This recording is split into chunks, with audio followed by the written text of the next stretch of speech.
Senador Thierry Pinto. Quero cumprimentar aqui as senhoras e senhores senadores e dizer, senhor presidente, que eu lamento vir mais uma vez à tribuna para tratar de um tema que nos inquieta, que nos aflige, que é o agravamento do quadro de segurança pública do meu estado de Pernambuco.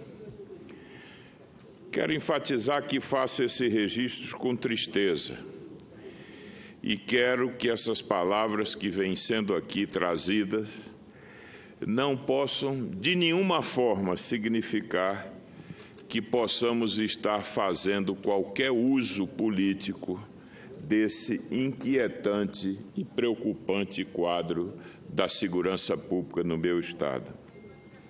Ontem, meu caro senador Elmano Ferrer, a cidade do Recife assistiu a mais um capítulo desse drama. A população viveu momentos de pânico e terror em uma ação considerada por muitos cinematográfica.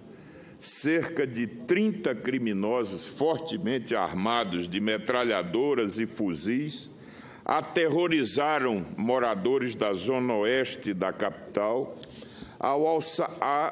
ao assaltarem uma empresa de transporte de valores no bairro de Areias.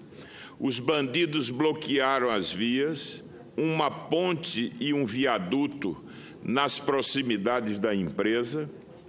Nesse momento ocorreu uma imensa troca de tiros que deixou 3 policiais feridos, vários carros incendiados e um cenário de destruição, inclusive com a explosão de um muro de uma loja de conveniências ao lado da empresa. Entre as munições utilizadas pelo grupo, havia algumas, segundo os peritos, com capacidade, inclusive, para derrubar até aeronaves, o que fez a Secretaria de Defesa do nosso Estado recuar e não utilizar o helicóptero no momento do confronto e perseguição aos criminosos. Foram encontradas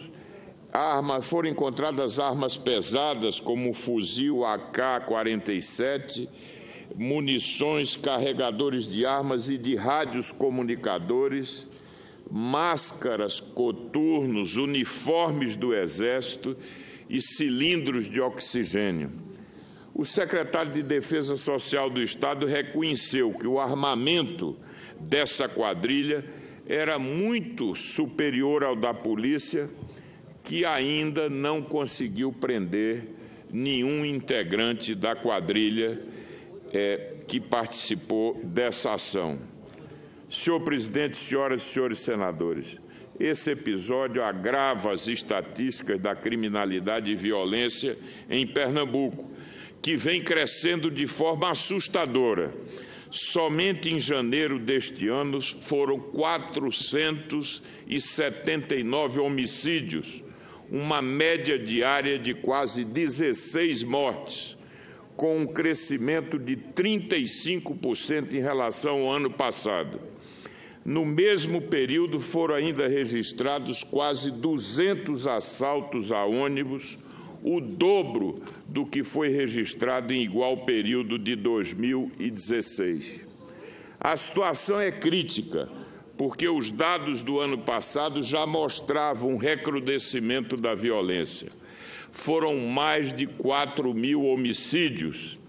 Em termos absolutos, os assassinatos em Pernambuco já superam os de São Paulo, que tem uma população 5 vezes maior do que a do nosso estado.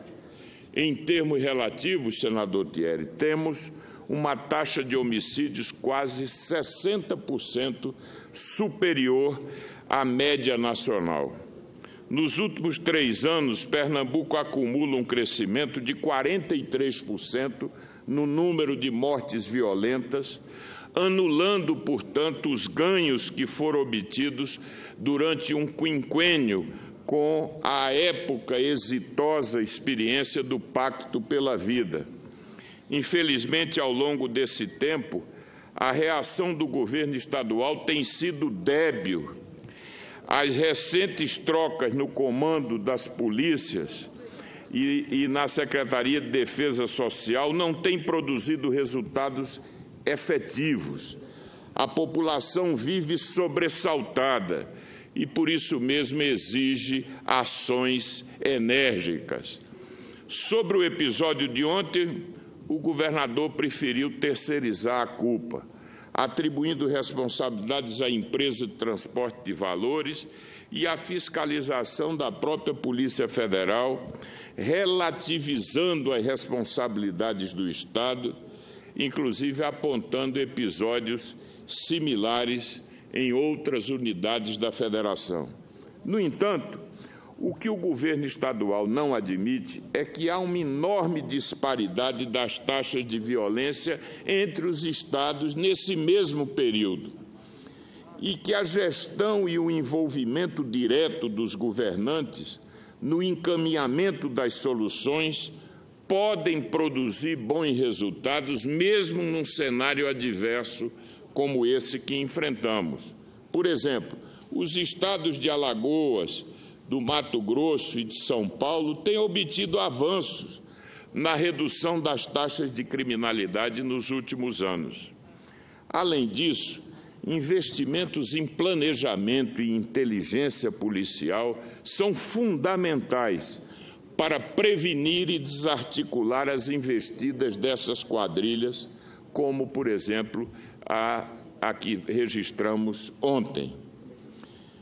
Por exemplo, no ano passado, para sublinhar, senador Thierry, o quadro de queda dos investimentos em áreas essenciais nessa questão da segurança, Pernambuco despendeu apenas cerca de R$650 mil em ações de inteligência e informação, sobre uma base que já era modesta a do ano anterior. Esse valor representa uma redução de 35%. Vale ressaltar que o orçamento de segurança pública do Estado equivale a 2,3 bilhões de reais. Portanto, as ações da área de inteligência representaram 0,3% do orçamento total. Também não estão sendo priorizados os investimentos com iniciativa de policiamento, que também sofreram uma queda em termos reais o ano passado, conforme informações compiladas pela Secretaria do Tesouro Nacional. Em entrevista muito lúcida no Portal Nordeste, número 10, no dia de hoje, o professor de Direito Isaac Luna indica a importância de se prover as condições necessárias e mínimas para uma atuação efetiva da Polícia Militar, o que envolve desde a questão da valorização profissional até a oferta de equipamentos adequados. Temos acompanhado pela mídia constantes reclamações de policiais que apontam para uma crescente deterioração dessas condições. Senhor presidente, senhoras e senhores senadores, uma outra dimensão da crise da segurança pública reside na crise do sistema penitenciário. Pernambuco tem hoje uma população carcerária de 30 mil detentos, quando o número de vagas disponíveis nos estabelecimentos prisionais do Estado, em condições normais, é da ordem de 10 mil vagas, ou seja, temos um déficit de 20 mil vagas. Assim, esse quantitativo é o mínimo necessário para que pudéssemos prover de forma efetiva e minimamente digna os serviços de custódia oferecidos pelo Estado. Essa situação, lamentavelmente, se deteriorou nos últimos anos porque, e quero registrar mais uma vez, lamentavelmente, a experiência de parcerias público-privadas que Pernambuco realizou nessa área foram mal sucedidas. As obras do complexo penitenciário de Itaquitinga, na Mata Norte, estão paralisadas desde 2012. Então, nós estamos acumulando um passivo que já existia e que vem sendo agravado recentemente. Nesse episódio também podemos apontar experiências exitosas realizadas em outros estados da Federação, com parcerias público-privadas no sistema penitenciário, como, por exemplo, a experiência do estado de Minas Gerais. Na semana passada, estivemos no Ministério da Justiça com parlamentares de Pernambuco em uma ação suprapartidária para cobrar a liberação de uma emenda de bancada no valor de 60 milhões de reais, que se destina exatamente a aumentar o número de vagas no sistema prisional e melhorar, portanto, as ações que, em última instância, refletem nesse quadro da segurança pública do Estado. Com isso, esperamos atenuar o déficit do sistema penitenciário e garantir um aporte de recursos para mitigar o atual quadro de crise do sistema. Também esperamos que possamos aprovar aqui a medida provisória 755, que permite a transferência direta de recursos financeiros do Fundo Penitenciário Nacional aos fundos dos estados e do Distrito Federal, assegurando mais recursos de forma desburocratizada e fortalecendo as ações de cooperação federativa nas atividades de inteligência policial. Senhor presidente, senhoras e senhores senadores, se é correto afirmar que é fundamental uma maior participação da União na implementação de uma política nacional de segurança pública e na construção das bases de um federalismo cooperativo, não podemos minimizar a responsabilidade dos governos estaduais. Como bem afirmou o professor Isaac Luna, nessa entrevista que já fiz referência, o crime se instala em ambientes favoráveis. A percepção de que as instituições de segurança pública do Estado estão fragilizadas incentiva o criminoso habitual ou potencial a realizar a prática do crime e a ousar cada vez mais, a avançar cada vez mais diante dos espaços vazios deixados pelo poder público, ou seja, na ausência do Estado, o crime prospera. Portanto, senhor presidente, o que estamos assistindo hoje em Pernambuco é essa fragilização e absoluta incapacidade do governo estadual em oferecer à população condições adequadas de segurança, seja nas ruas, no transporte coletivo ou em eventos públicos. Há uma sensação de descontrole, de ausência de um comando central, já que a autoridade maior utiliza-se de um discurso escapista, terceirizando responsabilidades. Esse cenário somente contribui para o aumento da criminalidade e está deixando o cidadão pernambucano atemorizado e acuado. Precisamos de atitude urgentemente. Ao encerrar esse pronunciamento, e vendo aqui a presença do senador Fernando Bezerra, senador lá do nosso estado e que conhece esse quadro que vem, infelizmente, se agravando em Pernambuco, eu gostaria de, ao final, fazer referência a um chamamento que, em muito boa hora, o ex-governador Joaquim Francisco fez às lideranças do estado de Pernambuco, para que pudéssemos, de alguma maneira, responder a um déficit de iniciativas que se situa, sobretudo, e que é de responsabilidade do governo do estado. E, para isso, a classe política, de maneira suprapartidária, deveria se colocar nessa hora.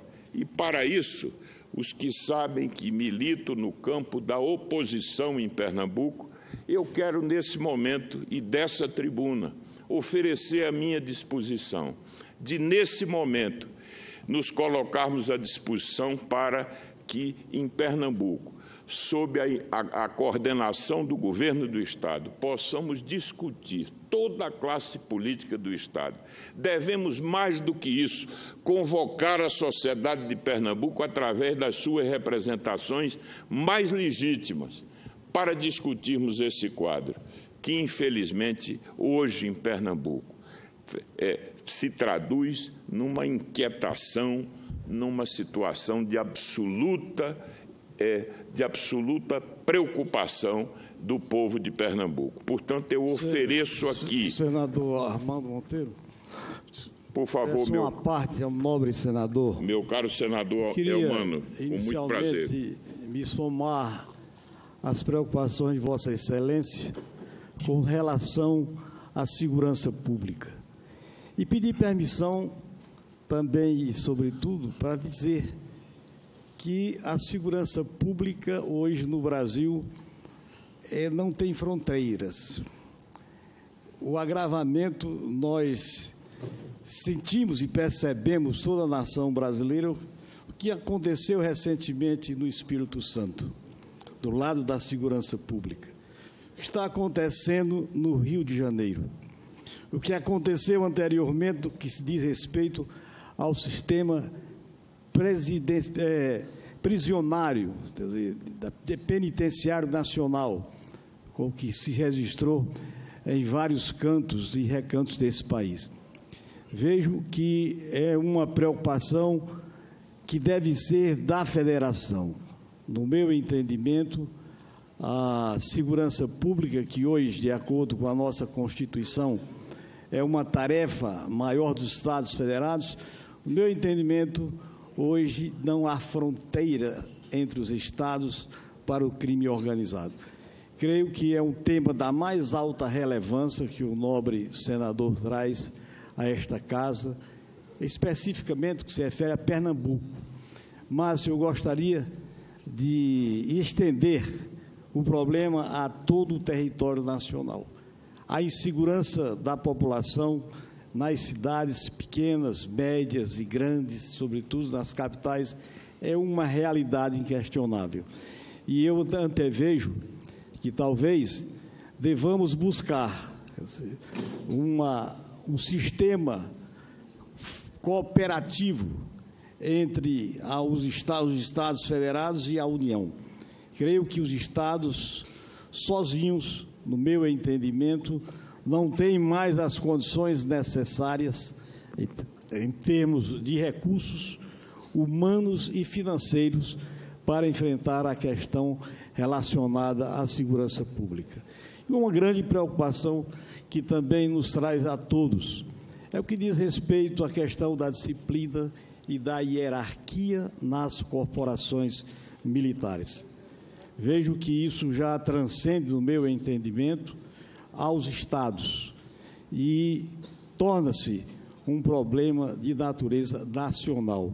Daí porque eu vejo que a cooperação entre a União e os Estados deve estar na mesa de negociação a partir desse momento, que eu vejo a impotência financeira e material dos Estados federados para enfrentar esse tão grave problema que inquieta a população brasileira, que diz respeito à insegurança dos indivíduos, dos cidadãos, à insegurança pública que hoje predomina em nosso país. Então, eu queria parabenizar a Vossa Excelência pela grandeza do tema que traz a esta casa dessa tarde de hoje. Eu agradeço ao nobre senador Eumano Ferrer e quero destacar que fiz referência aqui no meu pronunciamento à necessidade de que tenhamos um modelo de um federalismo cooperativo ou mais cooperativo, sobretudo numa agenda sobrecarregada como essa, que é a agenda da segurança pública.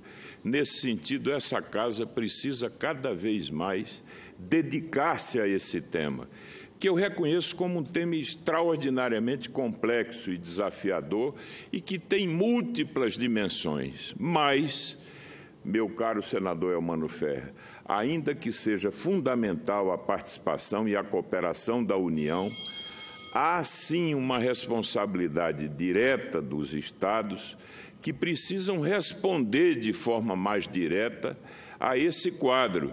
E o que se observa no Brasil é que, mesmo em meio a um cenário de crise econômica que afeta a todos os estados, mesmo em regiões mais deprimidas, há, sim, diferentes impactos dessa situação, exatamente pela ação mais previdente, mais coordenada e mais efetiva e as respostas mais adequadas que têm sido oferecidas por outros estados. Portanto, eu faço esse registro e reafirmo aqui a nossa disposição de, tendo em vista o caráter assumido por essa crise no meu estado, de rompermos qualquer barreira de natureza político-partidária e nos oferecermos todos para juntos podermos discutir e encaminhar soluções para oferecer resposta a esse quadro dramático. Senador. Muito obrigado, senhor presidente.